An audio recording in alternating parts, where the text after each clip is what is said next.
Right. Rajesh గారు మీరు చెప్పండి సార్, ఇది రాజ్యాంగ ఉల్లంఘనగా భావించవచ్చా? అందరికీ నమస్కారం. ప్యానెల్లో ఉన్న వాళ్ళందరికీ. మనం చూస్తూనే ఉన్నాం, కూటమి ప్రభుత్వం ఏర్పాటు అయినాక 2 సంవత్సరాల నుంచి మండలిలో చైర్మన్ బయట ఏ విధంగా ప్రవర్తిస్తున్నాడు, ప్రజా సమస్యల మీద గలమెత్తినప్పుడు మేము ఖచ్చితంగా సమాధానం చెప్పడానికి మా కూటమి నాయకులు కానీ, మండలిలో ఉన్న సభ్యులు కానీ, మంత్రులు కానీ ఎవరు వెనుకడుగు వేయడం లేదు.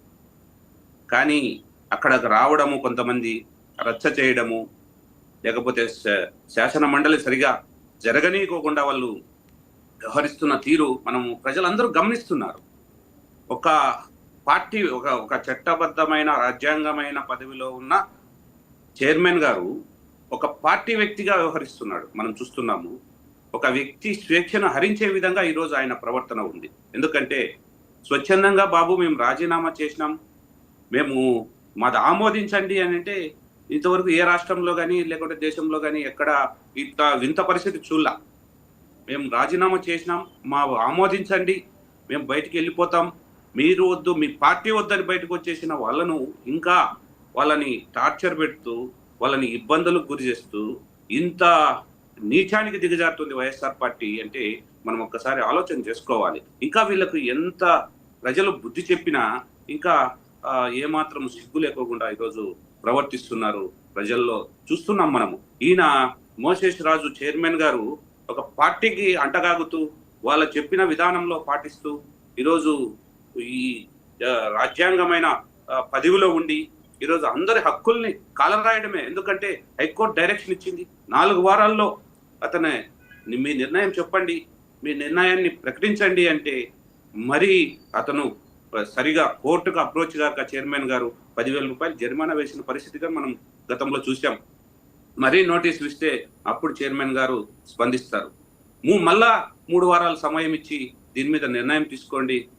ఏమైంది అని అంటే మీరు ఎవరో ఫోర్స్ చేస్తున్నారు, వ్యక్తిగతంగా మీరు ఎవరి ద్వారానో ప్రోద్బలంతో రాజీనామా చేస్తున్నారు అని మీరెట్లా చెప్తారు?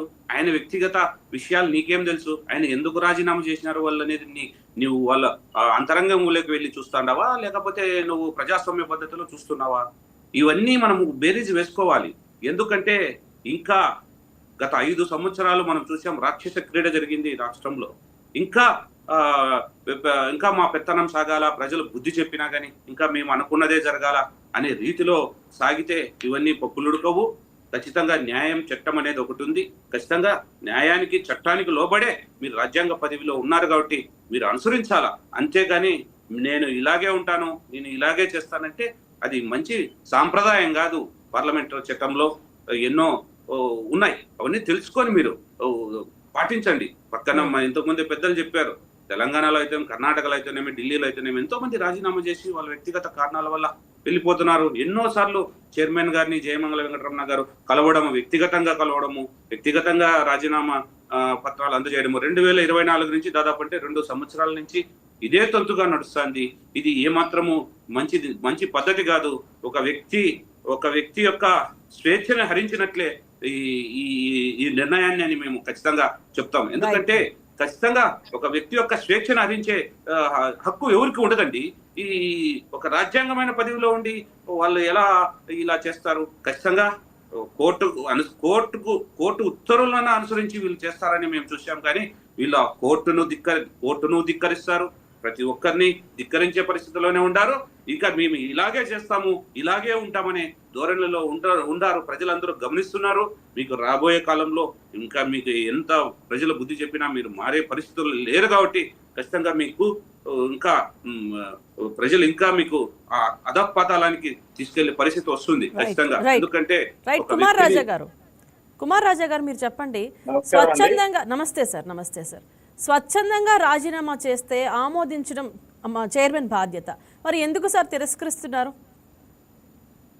ఒక మాట అమ్మా, అసెంబ్లీలో కానీ కౌన్సిల్లో కానీ, అసెంబ్లీలో అయితే స్పీకర్ గారికి, కౌన్సిల్లో అయితే చైర్మన్ గారికి రాజ్యాంగంలో ఉన్నటువంటి 10వ షెడ్యూల్ ప్రకారం విశేషమైనటువంటి అధికారాలు ఉన్నాయి. ఆర్టికల్ 112 ప్రకారం, 112 ప్రకారం చైర్మన్ గారు ఎమ్మెల్సీలు కానీ లేదంటే స్పీకర్ గారు ఎమ్మెల్యేల అనర్హతను నిర్ణయించేటటువంటి విశేషమైనటువంటి అధికారం ఉంది. సోదరులు ఇందాక మాట్లాడారు, హైకోర్టు చెప్పినప్పటికీ కూడా చైర్మన్ చాలా వింతగా ప్రవర్తిస్తున్నారు అని ఒక మాట చెప్పాలి మీకు. 1989 నుండి 94 మధ్యకాలంలో కాంగ్రెస్ గవర్నమెంట్ అధికారంలో ఉంది. అంతకుముందు ఎన్టీ రామారావు గారు అధికారంలో ఉన్నారు. ఎన్టీ రామారావు గారు అధికారంలో ఉండగా స్పీకర్ గారు, అసెంబ్లీ జరుగుతూ ఉంది, నారాయణరావు గారు అనుకుంటాను స్పీకర్ గారు. ఆ స్పీకర్ గారు సభను నడుపుతూ ఉన్నటువంటి క్రమంలో అప్పుడున్నటువంటి యూత్ కాంగ్రెస్ ప్రెసిడెంట్గా ఉన్నటువంటి పి సిధువర్ కుమార్ అన్న ఆయన అనుచరులు అసెంబ్లీ గ్యాలరీ నుంచి కొన్ని కరపత్రాలు అసెంబ్లీలో వేయడం జరిగింది. దాని మీద స్పీకర్ గారు తక్షణం స్పందించి అసెంబ్లీని డిస్టర్బ్ చేశారనే ఉద్దేశంతో వాళ్ళకి జైలు శిక్షను విధించడం జరిగింది. దాని మీద వాళ్ళు హైకోర్టుకు వెళ్ళారు. హైకోర్టు డైరెక్షన్ ఇచ్చింది, వాళ్ళకి బెయిల్ ఇవ్వండి, వాళ్ళని అరెస్ట్ చేయడం కరెక్ట్ కాదని. బట్ ఆవేళ ఉన్నటువంటి ఆ స్పీకర్ గారు హైకోర్టు నిర్ణయాన్ని పూర్తిగా తిరస్కరించి, నేను చెప్పిందే ఫైనల్, అసెంబ్లీ స్పీకర్గా నాకున్నటువంటి విశేష అధికారం, రాజ్యాంగంలో ఉన్నటువంటి 10వ షెడ్యూల్లో ఉన్నటువంటి విశేషమైనటువంటి అధికారాన్ని ఆయన ఉపయోగించుకొని 600 అయినా సరే ఇంప్రిజన్మెంట్కి వెళ్లాల్సిందే అని చెప్పేసి రూలింగ్ పాస్ చేశాడు ఆయన. ఒకసారి చరిత్ర పుటల్లోకి వెళ్ళాలి. ఇకపోతే సోదరులు మాట్లాడినప్పుడు చైర్మన్ మోషర్ రాజు గారు చాలా వింతగా ప్రవర్తిస్తున్నారు, రాజ్యాంగ విరుద్ధంగా ప్రవర్తిస్తున్నారు అని చెప్పేసి అంటున్నారు. నేను ఒక మాట చెప్పదలుచుకున్నా. ఎమ్మెల్యేలు అనర్హతను నిర్ణయించేది స్పీకరు, ఎమ్మెల్సీల యొక్క అనర్హతను నిర్ణయించేది కౌన్సిల్ చైర్మన్. ఇక్కడ 6 వ్యక్తులు ప్రభుత్వం మారిన వెంటనే రాజీనామాలు ఇచ్చారు. రాజీనామాలు ఇచ్చే క్రమంలో చైర్మన్గా ఆయనకున్నటువంటి విచక్షణాధికారం, ఏ విచక్షణాధికారం, వాళ్ళ భావోద్వేగాలతోటి రాజీనామాలు చేశారా, వ్యక్తిగత కారణాలతో రాజీనామా చేశారా, మరొక రాజకీయ ఒత్తిడి ఏమైనా ఉందా అనేటటువంటిది తేల్చుకోవాల్సినటువంటి బాధ్యత ఆ కౌన్సిల్ చైర్మన్ గారి మీద ఉంది. కాబట్టి ఆయన 2 సంవత్సరాల నుంచి కాలయాపన చేసి, సోదరా నేను మాట్లాడినవ్వండి, మీరు మాట్లాడేటప్పుడు నేను మాట్లాడలేదండి, తర్వాత మనం డిస్కషన్ కుమార్ రాజా గారు అయిన తర్వాత మీరు వెంటనే మీరు మాట్లాడదురు. ఎస్, కంటిన్యూ చేయండి సార్. అయితే ఇక్కడ 6 వ్యక్తులు రిజైన్ చేశారు. 6 వ్యక్తుల్లోనూ ఈ మధ్య కాలంలో అందులో ఒక వ్యక్తి అయినటువంటి జకియా బేగం గారు వారు చేసినటువంటి రాజీనామాను వెనక్కి తీసుకున్నారు. ఎందుకు తీసుకున్నారు? ప్రభుత్వం మారిన వెంటనే వీళ్ళు కౌన్సిల్కి వైఎస్ఆర్సీపీ అభ్యర్థులుగా, ఎమ్మెల్సీలుగా ఎన్నికైనటువంటి వీళ్ళు తర్వాత ప్రభుత్వం మారిన వెంటనే వాళ్ళు రాజీనామాలు చేయడానికి కారణం వాళ్ళకు ఉన్నటువంటి వ్యక్తిగత కారణాలు, వ్యాపారాంశాలు, లేదంటే ఇతరత్ర రాజకీయ అవసరాలు కావచ్చు. దాన్ని పూర్తి స్థాయిలో విచారించేటటువంటి అధికారం, తేల్చుకోవాల్సినటువంటి అధికారం వారికి ఉంది. కాబట్టి కౌన్సిల్ చైర్మన్ గారికి ఆలోచించుకోండి అని చెప్పేసి ఆయన చెప్పడం జరిగింది. ఇటీవల కాలంలో హైకోర్టు నిన్న అనుకుంటా రాజీనామాలు ఆమోదించడానికి సంబంధించి ఓ డైరెక్షన్ ఇచ్చారు. బట్ హైకోర్టు అయినా ఇతరత్ర ఏ న్యాయస్థానాలైనా రాజ్యాంగబద్ధంగానే ప్రవర్తించాలి. రాజ్యాంగం ఆర్టికల్ 112 ప్రకారం, రాజ్యాంగంలో ఉన్నటువంటి షెడ్యూల్ 10 ప్రకారం చైర్మన్కి కానీ స్పీకర్ గారికి కానీ విశేషమైనటువంటి అధికారాలు ఉన్నాయి. కాబట్టి దాన్ని క్వశ్చన్ చేసేటటువంటి పరిస్థితి ఎప్పుడూ ఉండదు. కాబట్టి దయచేసి సోదరులు ఒక మాట చెప్తా ఉన్నాను, మరి వీరితో పాటు రాజీనామా చేసినటువంటి జకియా బేగం గారు ఎందుకు వారి రాజీనామాను వెనక్కి తీసుకున్నారు? ఏ భావోద్వేగంతో చేశారు? ఎందుకు వెనక్కి తీసుకున్నారు? తర్వాత ఇంకోటి, జయమంగళం వెంకటరమణ గారు ఈ మధ్యకాలంలో ఒక స్టేట్మెంట్ చూశాను నేను, నాకు జగన్ గారు అంటే చాలా ఇష్టం, మరి ఎందుకు రాజీనామా చేశారు అంటే ఆయనకు ఉన్నటువంటి వ్యక్తిగత కారణాలు కావచ్చు. అది షార్ట్ టెంపర్తో, లేదంటే ఆయనకు ఉన్నటువంటి ఇబ్బందుల దృష్ట్యా తీసుకున్నారా, మరొక రకంగా తీసుకున్నారా అనేది తేల్చాల్సినటువంటి విశేషమైనటువంటి అధికారం చైర్మన్ మోషన్ రాజు గారికి ఉంది. కాబట్టి వారు ఆ దిశగా ఆలోచన చేస్తూ ఉన్నారు. దాన్ని కౌన్సిల్ చైర్మన్ని లేదంటే స్పీకర్ నిర్ణయాన్ని తప్పు పట్టడం అనేది కరెక్ట్ కాదని నా అభిప్రాయం. రైట్, మీరు కంటిన్యూ చేయండి సార్. ఇందాక మీరు మాట్లాడారు రాజేష్ గారు. ఇప్పుడు 2 సంవత్సరాల నుంచి వాళ్ళ వ్యక్తిగత కారణాలతోనో, లేకపోతే ఇంకో కారణాలు రాజకీయ అంశాలతోనో, ఇంకొక అంశాలతోనో, లేకపోతే ఆరోగ్య సమస్యల మీదనో, ఏ ఇతర కారణాలతో అయినా రాజీనామా 2 సంవత్సరాలు అయింది. వారు ఏమి ఒక మండలికి, ఒక పార్టీ నుంచి ఎన్నికైన సభ్యులు.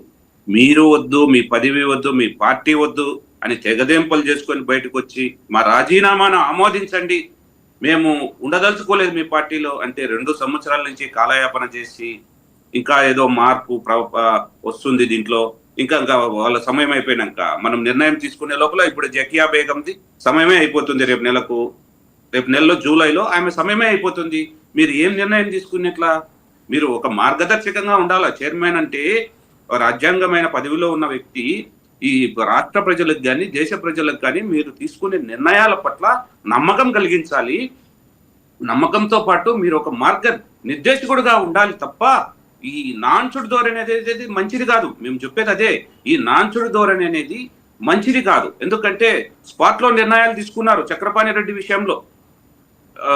ఆయన రాజీనామా చేస్తే ఎవరు ప్రోద్బలంతో అబద్ధ చక్రపాణి రెడ్డి రాజీనామా చేశాడనేది రాష్ట్రంలో ఉన్న ప్రతి ఒక్కరికి తెలుసు. ఆ రోజు రాష్ట్రంలో ఉన్న ప్రతి పౌరుడికి చక్రపాణి రెడ్డి ఎవరి కోసం చేస్తున్నాడు, ఎవరు ప్రోద్బలంతో చేస్తున్నాడు, ఎందుకోసం చేస్తున్నాడు అనేది మనం అందరం చూసాం.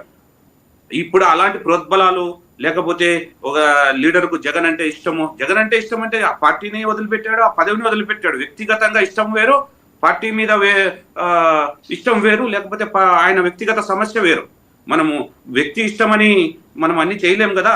నాకు కానీ చాలా మంది ఇష్టం ఉంటారు, పోయి మనం దాంట్లో పని చేయగలమా? అవుతుందా?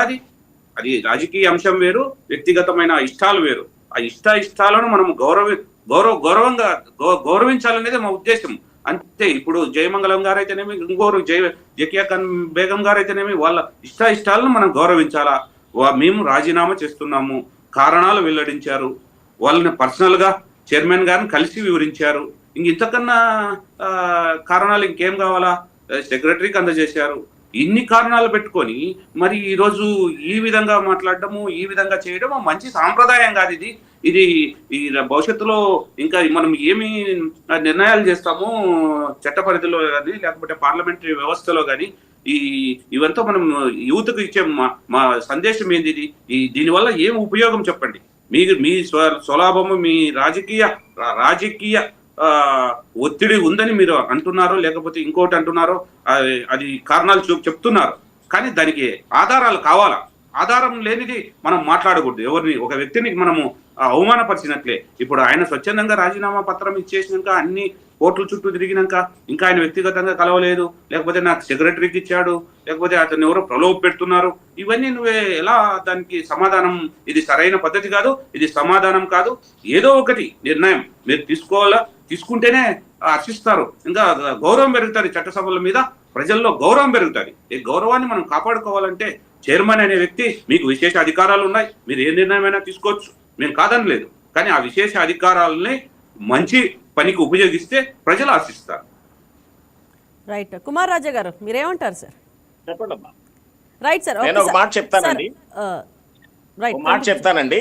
ఒక మాట, చైర్మన్ కు ఉన్నటువంటి విశేష అధికారాలని క్వశ్చన్ చేసే అధికారం ఎవరికీ లేదనేది రాజ్యాంగం చెప్తున్నటువంటి విషయం. రెండవది, సోదరులు రాజేష్ గారు చెప్పినట్టు చైర్మన్ గారికి ఉన్నటువంటి విశేష అధికారాలని ఆయన ఉపయోగించట్లేదు, లేదంటే మిస్యూజ్ చేస్తున్నారు అన్నట్టుగా వారు అర్థం వచ్చేలా మాట్లాడుతున్నారు. చైర్మన్కు ఉన్నటువంటి విశేష అధికారాలని క్వశ్చన్ చేసే అధికారం ఎవరికీ లేదనేది నేను ఇందాకే చెప్పాను. ఒకటి, వ్యక్తిగత కారణాలతో రాజీనామా చేశారా, లేదంటే భావోద్వేగాలతో రాజీనామా చేశారా, లేదా రాజకీయ కారణాలతో రాజీనామా చేశారా అనేటటువంటి విషయాన్ని పరిశీలించుకునేటటువంటి అధికారం చైర్మన్కు ఉంది. చైర్మన్కి దురుద్దేశాలు ఆపాదిస్తే ఎలాగా? ఆయనకు ఉన్నటువంటి విచక్షణ అధికారం, రాజ్యాంగబద్ధంగా సంక్రమించినటువంటి అధికారం, దాన్ని ఆయన దుర్వినియోగపరుస్తున్నారు అనేటటువంటి అభిప్రాయం కరెక్ట్ కాదు. ఒక మాట నేను చాలా కాలం నుంచి గమనిస్తూ ఉన్నాను. కౌన్సిల్ ఈ మధ్యకాలంలో అసెంబ్లీ సమావేశాలు అయినాయి. అసెంబ్లీ సమావేశాల్లో చైర్మన్ గారు ఇచ్చినటువంటి రూలింగ్ను కూడా కాదని మాట్లాడుతున్నటువంటి పరిస్థితులు మనం చూసాం. నేను ఒక మాట చెప్తున్నాను, అధికారం అనేది ఈవేళ తెలుగుదేశం పార్టీ కూటమి ప్రభుత్వానికి ఉండొచ్చు, లేదంటే అంతకుముందు వైసీపీ పార్టీకి ఉండొచ్చు, లేదా రేపొద్దున 29వ సంవత్సరంలో జరిగే ఎన్నికల్లో మరొకరికి అవకాశం రావచ్చు. అధికారం అనేది ఎప్పుడూ శాశ్వతం కాదు. బలాబలాలు ప్రయోగించుకోవడం అనేది కూడా కరెక్ట్ కాదు. రాజ్యాంగం ఇచ్చినటువంటి ఆదేశిక సూత్రాల ప్రకారం అసెంబ్లీ స్పీకర్ అయినా చైర్మన్ అయినా వ్యవహరించాలి. అలాగే ఒక పార్టీ తరపున ఎన్నికైనటువంటి మీరు ప్రభుత్వం మారిన వెంటనే ఎందుకు రాజీనామాలకి సిద్ధపడ్డారు? ఏ గ్రౌండ్స్ మీద మీరు ఏ ఉద్దేశాలతో రాజీనామాకు సిద్ధపడ్డారు? మీకున్నటువంటి వ్యక్తిగత కారణాలు, మీకున్నటువంటి వ్యాపార అవకాశాలు దెబ్బతింటాయని కానీ ఈ 6 ఎమ్మెల్సీలు రాజీనామా చేశారా? జయమంగళం వెంకటరమణ అన్న ఆయన మరి పర్సనల్గా జగన్ గారిని కలిసి ఎమ్మెల్సీగా ఎంపిక చేసినందుకు ఆయన కృతజ్ఞతలు చెబుతూ, నేను జగన్ గారి వల్ల ఎమ్మెల్సీ అయ్యాను, వారి ద్వారానే నేను ఎమ్మెల్సీగా ఉండడానికి నాకు అవకాశం వచ్చింది, వారికి జీవితాంతం కృతజ్ఞతతో ఉంటానని ఆయన స్టేట్మెంట్ ఇచ్చినట్టు చూశాను నేను. మరి ఎందుకు ఆయన ఈ రకమైనటువంటి నిర్ణయం తీసుకున్నారు? ఆయన వెనకాల ఉన్నటువంటి కారణాలు ఏంటి, రాజకీయ ఒత్తిళ్ళు ఏంటి, ఆయనకు ఉన్నటువంటి పరిస్థితులు ఏంటి, ఇవన్నీ కూడా విచారణ చేసుకోవాల్సినటువంటి అవసరం ఉంది కదండి.